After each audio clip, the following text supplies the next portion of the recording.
네, 반갑습니다. 일제에 부역한 한국 미술인 3강을 시작하도록 하겠습니다. 저는 양준호라고 합니다. 반갑습니다. 일제에 부역한 강의 1강, 2강에서는요, 그, 이제, 우리가 생각하는 제국주의, 그러니까 어떻게 보면 나치즘이죠. 나치즘과 함께한 작가들로 분류가 되겠습니다.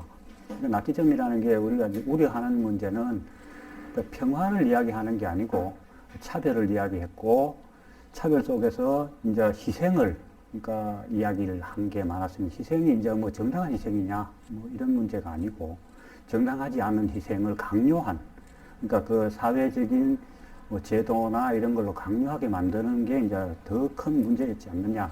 거기에 동참했던 작가들로서는 일강에서는 뭐 김원호 씨가 대표적으로 처음 시작했던, 그러니까 어떻게 보면은 뭐 그 친일의 대표적인 작가로 활동을 했고, 그 다음에 했던 여기서 보여지는 김인성, 김정성 형제 조각가 어떻게 보면 회화에서 그 역할을 했고, 그리고 이분들이 또 뭐 어떻게 보면은 참 말도 안 되게 우리 김구 선생님이라든가 이런 또 그 인사들을 또 이렇게 다루었다는 게 더 큰 문제지 않느냐라는 이야기였고, 뭐 특히 또 김기창 씨 같은 경우는 뭐 자기가 나중에 해고할 때 또 이런 이야기를 하십니다.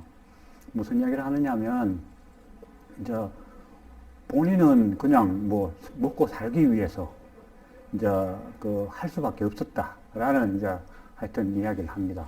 이런 이야기가 가능한 성립이 될 거냐? 따지고 보면 우리가 부역이라고까지 이야기할 정도면 실제로 이렇게 뭐 자기들 한 흔적들이 분명히 있는데도 그것을 어떻게 보면 그냥 뭐 생계수단이었다면 예를 들어서 최덕규라는 분이 있습니다. 이분은 또 뭐 실제로 학도병으로 잡혀갔었습니다. 잡혀간 그 상황에서 결국에는 일본 군에서 탈영을 해서 우리 광복군에 활동을 하는 그런 훌륭한 분도 있다는 겁니다. 그리고 또 한 개는 우리 지역에 있는 여러 뭐 훌륭한 작가들 보면은 이런 흔적들이 없어요. 지금까지 발견된 게 없다는 이야기는 얼마나 뭐 하여튼 훌륭한 예술 정신을 가지고 있었느냐라는 것들도 꿀로 되새겨볼 필요들이 더 있다. 특히 이인성 같은 분들은 뭐 조선 미전에 낼 수는 있다고 저는 생각을 합니다. 뭐 그게 어떤 성공의 바로미터였고 뭐 이렇다면 또 충분히 뭐 성과를 거둘 수는 있을지언정, 이렇게 남을 획책을 해서 거기에 사람이 사람을 해하는 일에 앞장서도록 만드는 이런 선전적인 일들을 하지 않았다는 겁니다. 뭐 어떻든 간에 이거는 자기 개인의 뭐 생활에 대한 문제만은 아닐 것이다라고 우리가 또 되짚어 보게 됩니다. 그리고 또 한 가지는 뭐 처음에도 말씀드렸지만은 예술이라는 게 우리에게 들어오면서, 그러니까 미술이라는 신조어처럼 기술 테크닉에 대한 뭐 어떤 정리, 과학, 어떻게 보면 기술적인 어떤 문제, 그러니까 형상을 어떻게 표현해서 담을 것이냐는 문제에 너무 집중한 거 아니겠느냐라는 또 생각을 해보게 되면, 실제로는 그 이상의 우리 인간이 할 수 있는 일들이 여러 가지가 있거든요. 그게 우리 인간이 생각할 수 있는 평화로운 힘들을 잡아내는 것들이 뭐 훌륭한 예술이라고 보자면, 뭐 새로운 생각들을 담아내지 못했다라는 것들이 더 중요하지 않겠느냐라는 거고요. 또 뭐 여기서 이렇게 뭐 김기창 씨 같은 경우 쭉 보자면 새로운 사회를 동경하는 건 분명히 맞습니다만은, 새로운 사회가 가지고 있는 자기들 이상이라고 봤던 흔적들만 남아있다는 겁니다. 그러니까 외피들만 남아있지 내용적인 문제에서는 뭐 어떻게 나가야 될 것인가 하는 게 찾아보기 힘들다는 게 또 하나의 또 문제였다고 생각을 합니다. 그리고 이제 뭐, 아까도 말씀드렸습니다만, 이런 이제 해방 후에 다양한 실험을 한 것들에 대해서는 뭐, 높이 살만은 합니다. 하지만, 앞에 있는 과들이 이제 좀 너무 크다는 거죠. 그리고 이제, 구본웅 씨 같은 경우는 뭐, 새로운 생각을 담으려고 노력을 했지만, 40년대 들어서 40년대가 이제 어떻게 보면 우리 이제 제국주의의 가장 이제 어떻게 잔인한 시대이기도 한데요. 한국인이 이제 처음에 38년도에 이제 창씨개명을 시작을 하게 됩니다. 하게 되는데 그때 40년 초까지만 해도 우리 창씨개명을 한 사람이 4.7%밖에 되지 않는답니다. 그런데 뭐 주요한 씨라든가 뭐 이런 분들의 이제 어떤 획책을 해서 뭐 아주 강권으로 이제 하는 거죠. 공출, 배급 뭐 이런 문제를 이제 그 사회 제도 자체를 만들어서 결국에는 48년 5월까지 뭐 7점 몇 프로였다가 48년 10월에는 이제 전 국민이 그러니까 83% 정도가 그러니까 창씨 개명을 하게 됩니다. 뭐 창씨 개명하면서도 여러 가지 일들이 이제 생겨나게 되는데요. 뭐 그런 그 중에 우리가 할 수 있었던 어떤 제도를 벗어나는 길 참 힘들 거라고는 생각은 합니다만 먼저 앞서서 나간다는 것들이 이제 더 문제지 않느냐라는 생각을 합니다. 그리고 이제 그나마 다행인 게 이제 뭐 구본웅 씨 친구분이라든가 뭐 구본웅 씨 같은 경우는 예술계 관련이 있던 일찍 이제 그 관련이 있었던 이제 어떤 손자들 뭐 손녀들은 지금 우리 한국미술계에서 하여튼 뭐 역할을 하고 있고 세계 미술을 만들어 가고 있다는 거에 대해서는 뭐 우리가 이제 생각을 한 번 더 해볼 필요도 있겠다라는 생각을 했고요. 자, 두 번째 강의에서는 이제 거기에 이제 거의 뭐 비슷한 정도의 뭐 역할을 했는데 조금 더 국제적인 시선을 갖고 있었던 이제 뭐 배운성 씨라든가 뭐 결국은 월북은 했습니다만 뭐 이런 분들도 뭐 결국에는 이쪽 지역인 이념이나 저쪽 이념이나 하여튼 비슷한 효력을 발휘했지 않았겠느냐라는 생각들을 또 하게 됩니다. 하게 되고 또 뭐 그 중에 또 이제 조각계에서는 또 이제 나쁜 쪽으로 이제 뭐 하여튼 큰 역할을 한 또 윤효중 씨가 있었고 이제 또 심영구 씨 같은 경우는 직접적인 어떤 자발성이 있다는 겁니다. 예를 들어서 자발적 친일에 대한 친일제지요. 제국주의에 대한 어떤 봉사 이런 것들을 어떻게 규명할 것인가가 또 새로운 하여튼 논쟁거리가 가능할 거라고 저는 보여지고요. 그나마 그래도 뭐 이런 뭐 역할을 하지만 그나마 내부적인 성향을 가지고 있는 뭐 이상범 씨 같은 경우도 있었다라는 게 이제 이제 약간의 소극성 또 우리 인정해야 되는 건 아니냐는 정도가 되었습니다. 그리고 장우성 씨 같은 경우도 뭐 우리 생각하면 이제 더 일본 문화에 깊이 빠져드는 어떤 방식들을 찾아냈다는 게 이제 또 참 큰 문제 중에 하나지 않았느냐라는 겁니다. 그리고 이제 지금부터 이제 이야기를 하고 싶은 거는 우리 지역에 이제 미술인으로서 또 남아있는 분이 있습니다. 우리 이제 모 대학교에 교수를 역임하셨던 분이고 해서 한번 또 보죠. 박덕순 씨라는 분이 계시는데요. 이분은 1910년도에 태어나서 90년까지 살았습니다. 그리고 양력으로 보면 조선 미전에 이제 특선을 받았고, 나중에 이제 해방이 되고 나서 국전 초대 작가가 되고, 그리고 한국미협 이제 초대 이사장이 됩니다. 그리고 서울대 교수를 역임했고, 영남대 교수를 하셨습니다.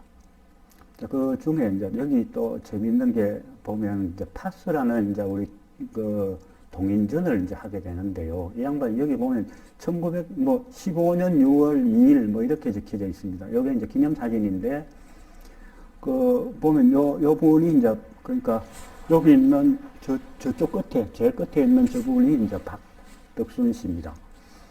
근데 이제 15년이라는 게 뭐냐면은 그러니까 이제 이때만 해도 이제 소화라는 이제 하여튼 연호를 쓰게 됩니다. 그러니까 일본 이제 임금 이름 이제 그 호를 따서 쓰는 게 이제 1915년, 1940년입니다. 1940년 6월 2일 날 이렇게 하여튼 결성을 했다라는 게 이제 뭐 이거는 본인들이 썼을지 이제 사진관에서 그렇게 이제 일상적으로 쓰는지에 대한 이제 뭐 그것도 한번 찾아볼 필요는 있겠습니다만은 그러니까 충분히 하여튼 기록적으로 볼 수 있는 문제들이다고요.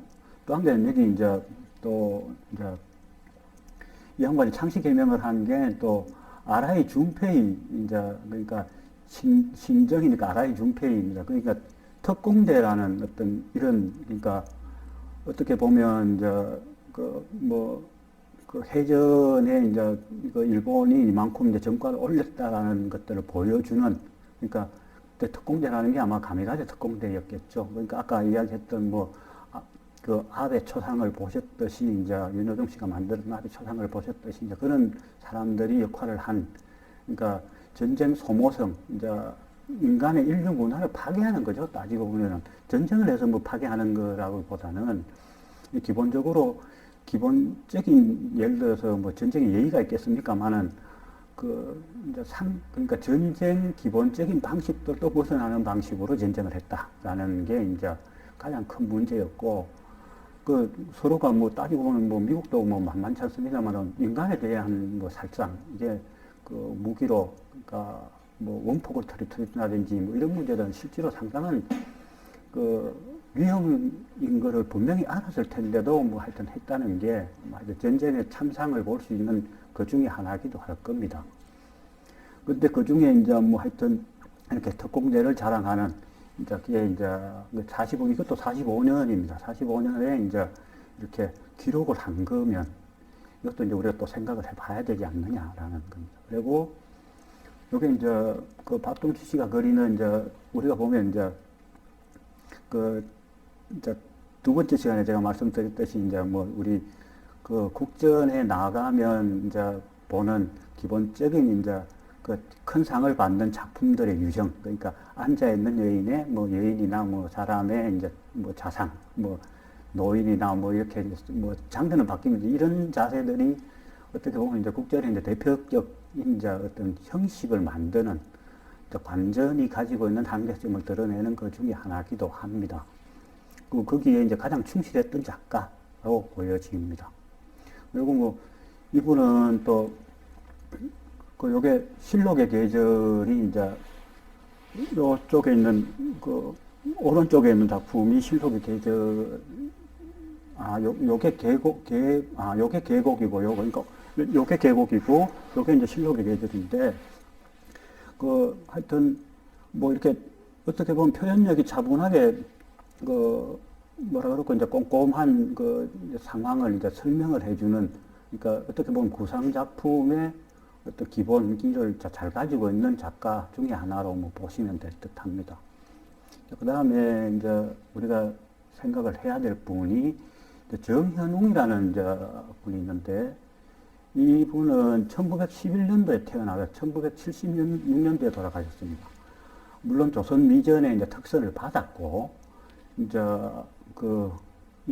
이 양반은 또 이제 책에 이제 뭐 사파 이런 것, 카툰, 사파 이런 것들 많이 그리게 되는데요. 그러니까 소국민이라는 잡지, 그리고 반도의 빛, 신시대라는 이제 친일 잡지에 이제 표지화 뭐 이런 것들하고 사파 뭐 그런 것들 거의 전담해서 그리는 정도 사람이었고, 조선미술건설본부라는 걸 만들어서 이제 거기에 서기장을 했습니다.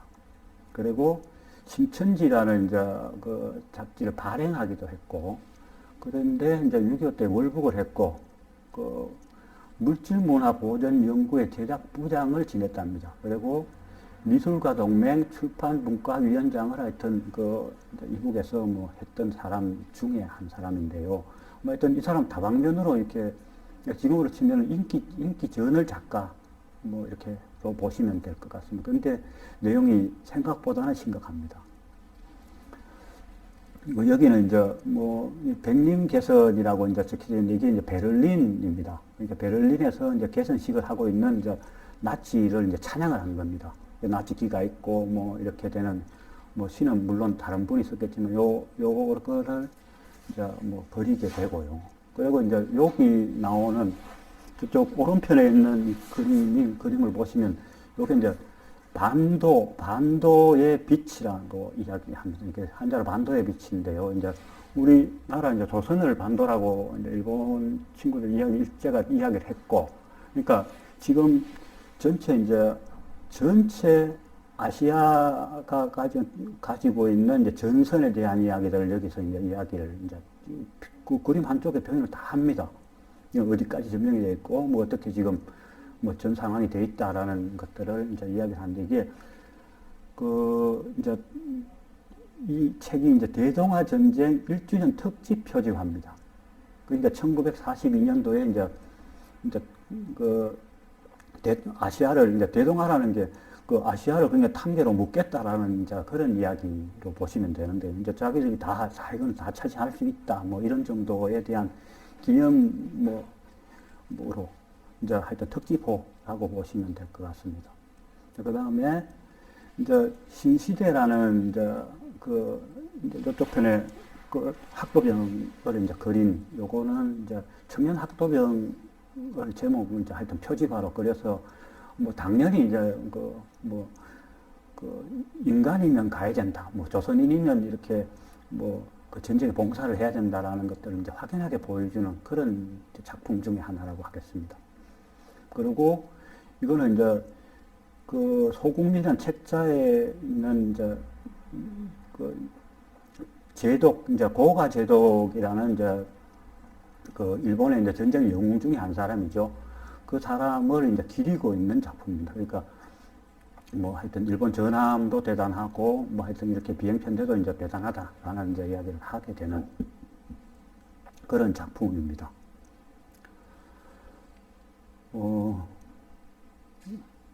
다음 작품은 이제 이게 이제 1945년 3월에 이제 했는데, 우리 치면은 이제 뭐 공정대라고 이제 뭐 이야기를 하면 우리 이제 공병입니다. 예를 들어서 밀림 같은 데 가서 밀림을 이제 뚫고 지나가야 이제 침략이 가능하니까, 그걸 이제 밀림의 길을 뚫고 뭐 이렇게 시설을 갖춰서 군사들이 이제 움직일 수 있도록 하는 그런 이제 일을 하는 그 군인들에 대한 이제 뭐 하여튼 역할상을 보여주는 작품 하나라고 보시면 될 것 같습니다.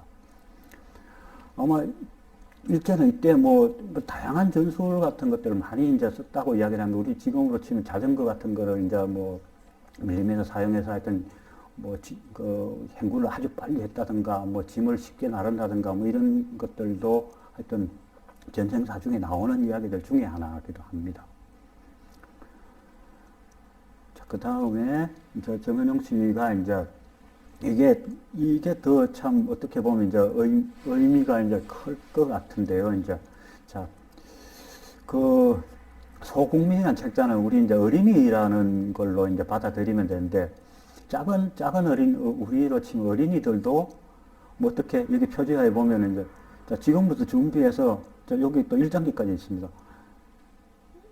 그 준비해서 어떻게 이 사람들이 이제 예를 들어서 하늘을 다 지배할 수 있으면 좋겠다라는 이제 꿈을 키워라, 뭐 이런 정도의 이제 의미로 받아들일 수 있는 그런 작품입니다. 그러니까 비행기를 이제 모형 비행기를 만들어서 오래 날리기 뭐 이런 거를 하겠죠. 그러니까 이런 그 비행기에 대한 관심, 그러니까 기술에 대한 관심이 이제 따지고 보면 이제 미술에 또 다른 방식으로 연결되어 있지 않았겠냐. 그러니까 기술이라는 데 너무 집착해 있는 것도 이제 우리 이념으로 볼 수 있겠다라는 생각을 하게 됩니다.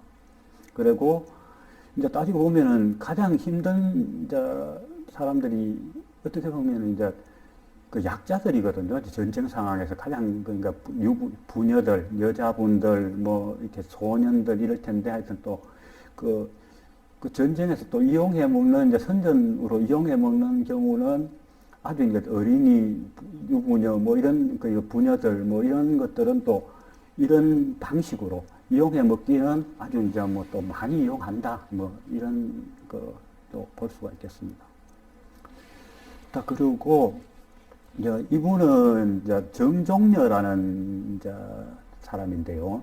1914년도에 태어나서 1984년도에 이제 돌아가셨습니다. 그러니까 조선미술 창덕궁상을 받았고, 이제 합전미술전에 이제 출품을 했고, 대동아전쟁 이제 출정자와 입영자에게 이제 여기 있는 이제 신문에 나오는 이야기는 수월 가는 보살도를 이제 뭐 하여튼 만듭니다. 만들어서 한 1000매를 만듭니다. 1000매를 만들어서 이제 예를 들어 학도병 뭐 나간다든지 뭐 예를 들어서 하면 부적처럼 이렇게 다 한 장씩 주는 거죠. 그러니까 이제 마음의 위안을 가지도록 한 장씩 주었던 사람 중에 하나입니다. 그거를 이제 누구한테 줬느냐 하면은 강화군수에게 이제 뭐 하여튼 서로 이제 교감이 되어서 이제 대동아 전쟁에 나가는 이제 전쟁에 나가는 출정자나 입영자에게 하여튼 주었다라는 게 이제 그러니까 이게 45년으로 기억되는데 45년 1월 뭐 25일 뭐에 이제 줬다는 그런 게 있고요. 그리고 이제 요게 또 그냥 줄 수는 없으니까 이제 절에 가면은 뭐 이렇게 만들면은 또 왜 우리 이게 영혼을 가지려면 부처님 뭐 점안식 하듯이 그러니까 입불식을 합니다. 입불식을 하고 나서 강화 전등사에서 입불식을 했답니다. 입불식을 하고 그리고 이제 이때 이제 일본 강화 군수가 이제 도미야마라는 이제 군수에게 이제 해서 같이 헌납을 했다라는 이제 기사거리가 나옵니다. 그러니까 예를 들어서 뭐 하여튼 이거는 뭐 어떤지는 모르겠습니다만 어쨌든 간에 이제 희생을 줄이자는 의미는 좋습니다만 이렇게 이제 자발적인 어떤 형태들이 많았다라는 것 중에 하나고요. 또 이제 재미있는 분은 현재덕이라는 분이 또 한 분 계시는데 이분은 이제 1914년도에 태어나서 1914년도에 태어나서 이제 생물연대 돌아가신 연대는 뭐 알 수가 없습니다만 조선미전을 출품했고 서울 신세계 출판사에서 사파를 주로 이제 그렸던 분이라고 합니다. 그리고 신시대 등 이제 친일 잡지에 사파하고 만화를 기고를 했고, 그러던 분이 6.25 때 월북을 해서 조선미술가 동맹을 이제 만들었고, 거기서 아동미술분과 지도원을 했다고 합니다. 그리고 이제 요거는 이제 뭐냐 하면 친일 이제 인사들이 일본이 이제 채권을 팝니다. 이제 전쟁 물자도 모질하고 돈도 이제 모자라기 때문에 그 채권을 발행해서 이제 전쟁 물자를 만들자라는 개념으로 뭐 소액 채권을 이제 파는 거죠. 뭐 1원짜리도 팔고 뭐 2원짜리도 팔고 이렇게 되는데 뭐 첫 강에서도 말씀드렸지만 1원이라는 게 지금의 1원하고는 이제 가치 차이가 있으니까 최소한 현존 가치로 보면 한 17,000원 정도 되든지 한 최소 1,700원 정도 되는 그런 근대 물자산 기한 시절이니까 아마 어떻게 보면 한 17,000원 정도를 봐야 되지 않겠느냐라는 게 이제 뭐 유력합니다. 그러니까 뭐 하여튼 한 2만 원짜리 이제 그 채권들을 이렇게 이제 친일 인사들이 팔죠. 그런데 여기 보면 채권 보국대가 있고 채권 가두 유격대가 있습니다. 이제 그건 있는데, 이제 이렇게 어깨띠를 두르고 채권을 파는 거죠. 그러니까 가두 판매를 하는데, 이제 이 파는 이제 이야기들이, 그러니까 전쟁을 잘 끝내기 위해서 이제 채권 가두 유격대를 조직했는데, 이제 76명의 이제 건물 침입파들이 이제 조를 짜서 서울 시내 뭐 12군데에 나누어서 이렇게 뭐 행사를 했다고 합니다. 채권 가두 유격대에 보면은 이제 채권 가두 유격대 요 그림에서 보면은 누가 있느냐 하면 이제 장소는 종로 이제 화신백화점 지금으로 찾으면은 삼성타워 이제 근처쯤 될 겁니다. 거기에 앞에서 윤치호, 뭐, 이숙정, 뭐, 이런 사람들이 이제 앞장서서 일을 했고, 요쪽에 있는 채권 보국대에서는 보면은 뭐, 이제 명동성당 이제 앞에서 이강수, 모윤숙, 신흥우, 뭐, 이런 이제 양반들이 이제 그 전시 애국 채권, 뭐 아까도 말씀드렸지만 꼬마 채권을 하여튼 가두 판매를 해서 이제 성과를 거두자라는 이제 뭐 거두었다 뭐 이렇게 하는 이제 그 카툰으로 보시면 될 것 같습니다. 자, 그리고 다음은 이제 그 종군 기자들입니다. 이제 일본 제국주의 이제 전쟁에 실질적으로 나가서 이제 종군 기자를 한 사람인데요. 근데 김종찬이라는 이 사람은 하여튼 생물연대는 미상인데 요게 이제 김종찬이 그린 이제 진중의 A 병단장이라는 이제 작품이 1939년도에 그렸답니다. 그리고 이 작품이 이제 성전미술제 출품을 해서 그 화집에 이제 들어가 있는 작품이어서 이제 발견이 됐는데, 그러니까 그 김종찬 씨는 우리 그 창씨 개명하면은 좀 일찍 개명을 한 것 같습니다. 그러니까 뭐 1938년도가 처음으로 창씨 개명령이 떨어지는데 그때 했다면은 이제 보통 김씨 이러면은 가네모토 뭐 이렇게 됩니다. 그래 이제 그러니까 가네모토 산, 그러니까 김원찬이라고 이제 하여튼 그 일본어로 쓰고 가네모토 산이라고 이제 하여튼 자기를 거기에 소개돼 있고, 그리고 이제 보면 또 이 사람의 그림품들이 이제 이과전에도 이 사람이 이제 뭐 일본의 이과전이라는 게 어떻게 보면 좀 큰 전시회 중에 이제 공모전 중에 하나였는데, 거기에서도 뭐 하여튼 작품의 내용이 뭐냐 하면은 뭐 하여튼 오지에 있는 야전병원 같은 이제 뭐 그런 예를 들어 건물을 그리고 뭐 하여튼 내용을 그렸던 걸로 봐서는 이 사람이 이제 그 시국색에 좀 민감한 사람이고, 거기에 대해서 이제 또 적응을 하려고 되게 노력한 사람이라는 게 이제 보여집니다. 그런데 이제 전쟁이 끝나고 나서 뭐 이제 이 사람은 하여튼 약간 정신 이상이 있어가지고 이제 뭐 그러니까 전장에 나가서 이제 뭐 하여튼 그림을 그렸고 이래서 충격이 셌나 봐요. 그래서 이제 평화시가 되었는데도 하여튼 뭐 일본도를 구해서 차고 다니면서 하여튼 행패를 부리고 뭐 이랬다는 이제 이야기가 있고요. 하여튼 그래서 이게 이제 어떻게 보면은 한 개인을 피폐하게 만드는 게 뭐 꼭 전쟁만의 일은 아닐 것 같은데, 뭐 본인의 이제 뭐 심약한 어떤 자기 중심을 잡지 못하는 어떤 심약한 상황, 이런 것들도 뭐 볼 수 있는 아주 비극적인 인물 중에 하나지 않느냐라는 의미로 한번 찾아봤습니다. 그리고 이제 송정훈이라는 이제 종군화가가 있습니다. 이 사람은 이제 1914년도에 태어났는데, 뭐 이 사람도 이제 보면 뭐 전쟁 이제 군인들 따라다니면서 이렇게 전쟁을 그리게 되는데, 지금 여기 있는 이제 휴식하고 있는 이제 병사들을 이렇게 그린 그림입니다. 근데 이제 자기가 이제 쓴 이제 조광이라는 잡지에 이제 대륙 횡단 스케치라는 걸로 이제 발표를 한 게 1941년 4월에 발표를 하는데, 이제 거기에 있는 이제 본인의 이제 그림이 아주 이제 또 의미가 심장한데요. 우르르 몰려드는 여객은 대륙의 개척을 위한 사람들이요. 이 대륙을 무대로 활약하는 사람들의 틀림이 없었다. 허나 과연 얼마나 성과를 이룰 사람들인가를 의문하지 않을 수 없고, 제발 흥하라는 게 이제 뭐 전 대륙을 뭐 일본화 하자는 이야기인데, 거기에 이제 벌레가 되지 않기를 빌 뿐이다라고 뭐 이야기를 하는 걸 보면, 되게 이제 시각 자체가 뭐 일본 제국 시각하고 똑같으면 똑같았지 하여튼 모자랄 게 없다는 어떤 정도의 이제 뭐 이고요. 뭐 하여튼 이렇게 이런 작업들은 이제 빠른 시간 내에 해야 되는 작업이어서 뭐 쉽지는 않았겠습니다만, 하여튼 나름대로 뭐 성의를 가지고 열심히 했던 작업으로 보여집니다.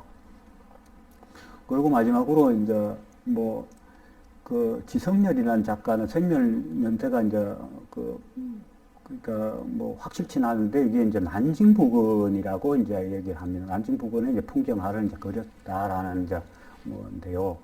우리가 알고 있는 이제 이런 그 작가들이 있다면 뭐 아까도 말씀드렸습니다만은 이제 우리 대구에 뭐 익회대나 이인성이라는 이제 걸출한 뭐 미술가들이 있었고 그분들은 하여튼 이런 방식들을 택하지 않아도 훌륭하게 자기 작품들을 뭐 물론 이인성 씨는 뭐 6.25 전쟁 말미에 하여튼 비극적으로 이제 어떤 자존심 때문에 이렇게 그 뭐 돌아가시게 되는데요. 하여튼 뭐 예술가의 비극이기도 하지만 우리 뭐 질곡들이 많죠. 뭐 따지고 보면은 그 시대에 살았던 사람들이 누구는 질곡이 없었겠습니까만은 그 질곡 속에서도 자기를 유지할 수 있는 힘을 어떻게 예술 정신으로 가져갈 것이냐라는 게 이제 그 하나의 또 새로운 화두이기도 하고 예를 들어서 예술이라는 게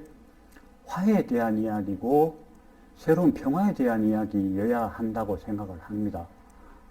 거기에 대해서 전쟁에 몰입하게 만들고 전쟁이 이제 뭐 우리 인간의 모든 것을 이제 아우르는 것으로 이야기를 하자면 그러니까 우리 예술에 대한 기본적인 인식들은 조금 더 앞으로 나아가서 화해를 찾는 방식들을 만들어야 될 것이라고 생각을 합니다.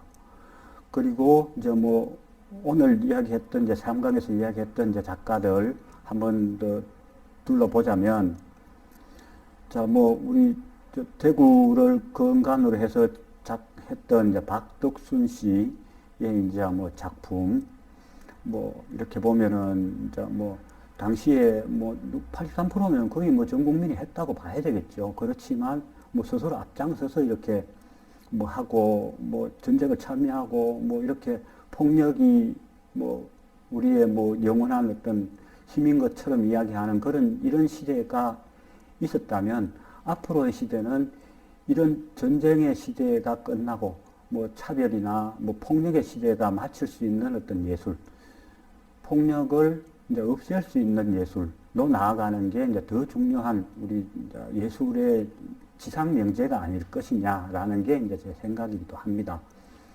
물론 그 어떻게 보면 여성분을 그리고 뭐 여기에 나오는 이제 뭐 우리가 보통 이렇게 여성분 그리는 경우는 실제로는 이제 뭐 누드나 뭐 네이커드나 뭐 이런 이야기보다는 어떤 조형이라는 어떤 의미로 가장 아름다운이라는 어떤 그 가치로 보자면은 말 그대로 미술이겠죠. 뭐 미술이겠지만 미술의 정신성을 더 찾는 그 모습들이 필요하다. 그 결국에는 이렇게 뭐 자연이라는 것에서 위안을 삼으려고 뭐 노력한 것 같습니다.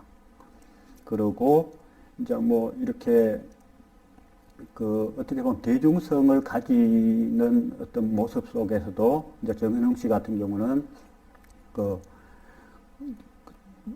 그러니까 대중성 속에서 가지고 있는 이제 매체 폭발력 같은 것들을 우리가 잊지 말아야 되겠다라는 생각을 하고요. 그리고 또 따지고 보면 지식인의 책임감이라는 것들이 더 중요한 시절이 아니겠느냐. 예를 들어 우리가 그 참여를 하자는 이야기는 인간에 대한 그 희망에 대한 참여여야 되지. 그 마지막 우리 인간에 대한 그 차별에 대한 참여여서는 되지 않겠다라는 생각을 할 수밖에 없습니다. 그리고 특히 이제 어린이나 이제 이런 예를 들어서 힘이 없거나 이렇게 다루기가 쉽다고 해서 그냥 교육하면 될 것 같은 이렇게 성장하는 그런 방식들로만 이용하지 말고 이제 어린이에 대한 존중 같은 경우도 우리 말 그대로 어린이 아닙니까? 그러니까 사람으로서의 역할을 충분히 할 수 있는 인재를 타고났다라는 겁니다. 그러니까 우리가 알고 있는 아름답다라고 이야기하는 것은 우리 여러 가지 설이 있습니다만 알움이라고 이야기하기도 합니다. 알에서 튼다 그래서 알이 이제 깨어져야 이야기가 된다는 건데 이제 우리가 가지고 있는 예술의 깨침, 그 예술이 씨앗에서 일어나는 방식들도 우리가 깊이 있게 한번 찾아봐야 될 것이고 또 한 개는 이제 아름답다는 또 다른 설 중에 하나가 우리가 가지고 있는 한아름, 예를 들어서 우리와 함께라는 뜻도 있다고 합니다. 그러니까 우리와 함께 할 수 있는 그 방식들을 찾아내는 것들이 훌륭한 예술이지 않겠느냐라는 생각을 또 다시 한번 해보게 됩니다. 그리고 뭐 이제 아름이라는 게 이제 그 우리가 가지고 있는 또 한 개설로는 우리가 알다라는 겁니다. 지식이라는 개념보다 이제 지혜로움으로 이제 예술을 받아들일 수 있으면 좋겠다라는 겁니다. 그러니까 감성이 가지고 있는 지혜는 아주 독특할 것입니다. 그러면 칸트가 이야기했던 뭐 판단력이라는 게 이제 선행이 물론 돼야 되겠죠. 그것들을 바탕으로 해서라도 우리의 판단력을 뭐 높이는, 그러니까 삶의 세계로 이제 생명이 고귀함을 알게 되는 세계로 나아갈 수 있는 방향을 찾는 게 예술이지 않을까라는 생각을 더 깊이 있게 하게 됩니다. 그리고 뭐 어떻게 보면은 이제 종군 화가들 같은 경우 어떻게 보면 이제 전쟁 당사자기도 하고 피해자기도 합니다. 이게 피해자들이 겪었던 뭐 것들도 우리가 뭐 간과해서는 안 되겠다라는 생각도 하고요. 그리고 이제 따지고 보면 이제 실제 참전하면은 그만큼 전동성들이 높은 거죠. 그러니까 거기에 뭐 훨씬 더 이제 강조되어서 나타날 것이다라는 것들도 우리가 또 한 번 더 생각을 하게 됩니다. 이렇게 제가 말씀드리고, 이제 뭐, 예를 들어서 3강을 이제 마무리를 하고자 하는데요. 뭐, 한 번 더 말씀드리자면, 그러니까 예술의 이제 영역이 뭐, 어떻게 보면 감성을 다루는 겁니다. 감성을 다루는 거기 때문에, 감성의 어떤 우리가 가지고 있는 뭐, 기본적인 자세들, 인간을 위하고, 인간의 감성을 올곧게 보여줄 수 있는 힘. 그게 진정한 예술이지 않겠느냐. 예를 들어서 차별이 들어가는 예술, 남을 대하는 예술, 그건 예술이 아닐 거라고 생각을 합니다. 제가 이제 뭐 농담 삼아서 이런 말씀을 한 번씩 드리는데, 그림이 사람 때리는 거는 저는 이때까지 못 봤습니다. 그러니까 때리지 않는 그림을 다른 사람을 몰아넣는 그 그림으로 만들면 무조건 문제가 있을 거라고 저는 생각을 합니다. 하여튼 뭐 긴 시간 말씀을 드려주셔서 너무 감사드리고, 그리고 또 다음 기회에 뵐 수 있으면 좋겠습니다. 양준호였습니다. 고맙습니다.